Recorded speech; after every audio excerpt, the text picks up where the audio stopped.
The nightmare in Gaza is intensifying. Those are the words of a top UN official as Israel escalates its war amidst a devastating siege and forced expulsion of Palestinians in northern Gaza. Health officials there say at least 87 people were killed in an Israeli airstrike on Beit Lahia on Saturday. Survivors said the dead include many women and children.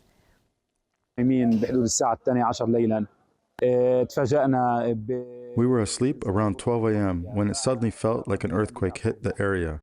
Debris was falling on us. We rushed outside after hearing screams of women and children and found that our neighbors had been targeted by massive bombs. Tons of explosives had fallen on a residential neighborhood full of civilians and displaced families. All those who were martyred here are children, women, and displaced people who fled from other areas due to heavy strikes, seeking shelter and what they believe to be a safer place. Today, Al Jazeera reports at least 33 more Palestinians in Gaza were killed by Israeli attacks, including 18 in the Jabalia refugee camp alone. Palestinians have shared footage on social media that appears to show people in Jabalia being hit by a strike as they try to rescue an injured person in the street. Israel's also targeting the last 3 functioning hospitals in northern Gaza, the Indonesian Al-Awda and Kamal Adwan hospitals. Doctors Without Borders reports more than 350 patients are believed to be trapped inside the hospitals. This is an urgent video call for help made Sunday by Dr. Marwan Sultan, director of the Indonesian hospital in northern Gaza. Assalamu alaikum. I'm Dr. Marwan Sultan, director of the Indonesian hospital. Since mid of the night, the Indonesian hospital exposed to attack by the Israeli forces, and they attack the second and third floor. Now we have 40 patients, 30 of them they are injured patients.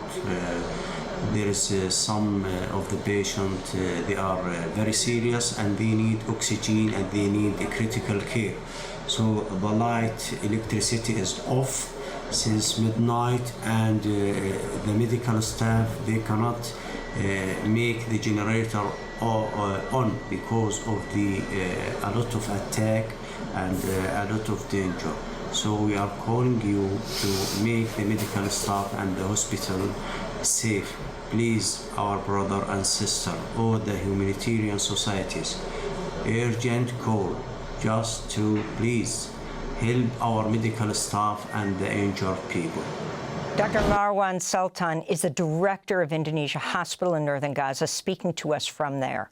Meanwhile, Israel's blocked 6 medical NGOs from entering Gaza. The groups include GLIA and the Palestinian American Medical Association. Israel also killed 4 water engineers who were traveling to make repairs to the water infrastructure near Khan Yunis. According to Oxfam, the engineers were traveling in a clearly marked vehicle when they were attacked. The destruction of the water system in Gaza has led to many diseases. On Sunday, the Palestinian Authority denounced Israel's escalating attacks, saying in a statement, quote, "Genocide is unfolding in northern Gaza in its clearest form, in full view of the world, marked by siege, starvation, forced displacement, destruction of buildings, aerial bombardment, targeting of health centers, and mass killings," unquote. Earlier today, the Palestinian journalist Abu Bakr Abed reported Farah al-Dalu had died of severe burns at a hospital just days after her 19-year-old brother, Shaban al-Dalu, burned to death last week in an Israeli strike on Al-Aqsa hospital that led to a major fire that burned the displaced people encampment near the hospital. For more, we're joined by Dr. Ayaz Pathan, an emergency medicine doctor who returned from Gaza in August, spent time at the Indonesian and Nasser hospitals. Doctor, welcome to Democracy Now! Thank you so much for joining us. We just heard Dr. Sultan describing what's happening there at Indonesian Hospital. Can you tell us more, having spent time there and having direct contact with people continuing through to today? Yeah, thank you for having me, Amy. You know, Dr. Sultan does an amazing job at this hospital. As a matter of fact, he was very clear about the fact that after the hospital was besieged, and from that besiegement, we could see all sorts of damage. I have spent weeks in that hospital. I've seen essentially every inch of that hospital, including the damaged floors from what happened late in 2023, the burned medical equipment, the drone fire attacks that we've seen. And one thing that he said is that he would invite the Israelis into that hospital anytime, any place to see what is going on, because there was no operations other than medical operations that were going on in that facility.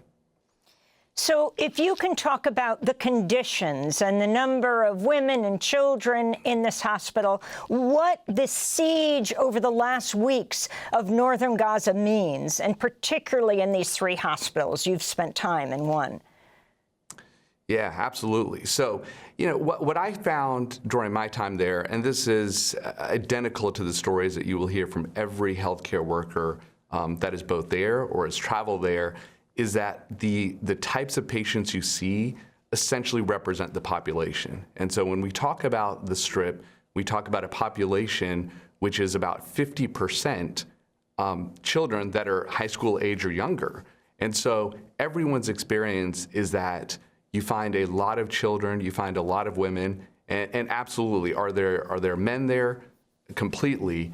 But in that age group that you would consider potentially enemy combatants, I would say that represented about 25, maybe 30% of the total injured population that I would see. And even that percentage I'm giving you is assuming that 100% of those males in that category are enemy combatants. So I think we're seeing a lot of collateral damage, far more than is acceptable by any stretch of the imagination. And the effects, Dr. Pathan, of the whole area not being able to get humanitarian aid.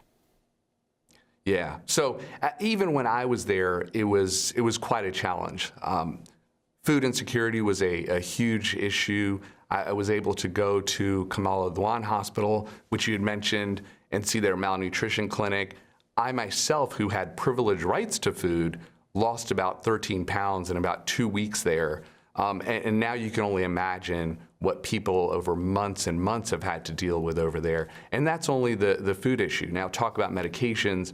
There were times that I knew the exact medication I need to use, whether it was pain medication or an antibiotic, and unable to find that or use that, and realizing that in any other situation or country in the world, and quite honestly, even in the South, we had a little bit more access to some of these medications. It was tragic to watch people be in pain, die of infections which are completely preventable. And all in all, you're talking about Gaza, which has had about 36 functional hospitals prior to all of this. That number has been taken down to essentially a third. And even the hospitals that we talk about, such as Indonesia Hospital, where I was in, half of that capacity was shut down due to damage from prior besiegement. Dr. Pathan, we just have reports that Israel's killed 4 water engineers who were traveling to make repairs to the water infrastructure near Khan Yunis. According to Oxfam, they were traveling in a clearly marked vehicle when they were attacked. If you can talk, I mean, the horror of them being killed is horrifying enough. But the fact that they were trying to fix the water infrastructure, what that means, how devastated the infrastructure is, leading to disease, including polio. Yeah. So absolutely. I think water and the safety of the water is something that UNICEF has looked at. And I think on the order of 98% of the water that is available is not considered good for human consumption. So now you take an injured population, a sick population, even in the cases that are medical, for example, say pneumonia or something along those lines, the ability to be able to take care of these patients without something as simple as water, to be able to clean wounds, to be able to hydrate people is a huge issue. I think the other point that you made is about just traveling. And so this is something that we've seen time and time again, including my own experience, including experiences from other healthcare workers that have been there, and then other NGOs.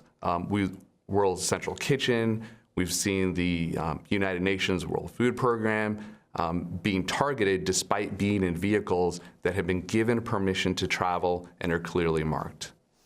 Well, Dr. Ayaz Pathan, I want to thank you for being with us from North Carolina, emergency medicine doctor who returned from Gaza in August, spending time at the Indonesian hospital in northern Gaza and Nasser Hospital.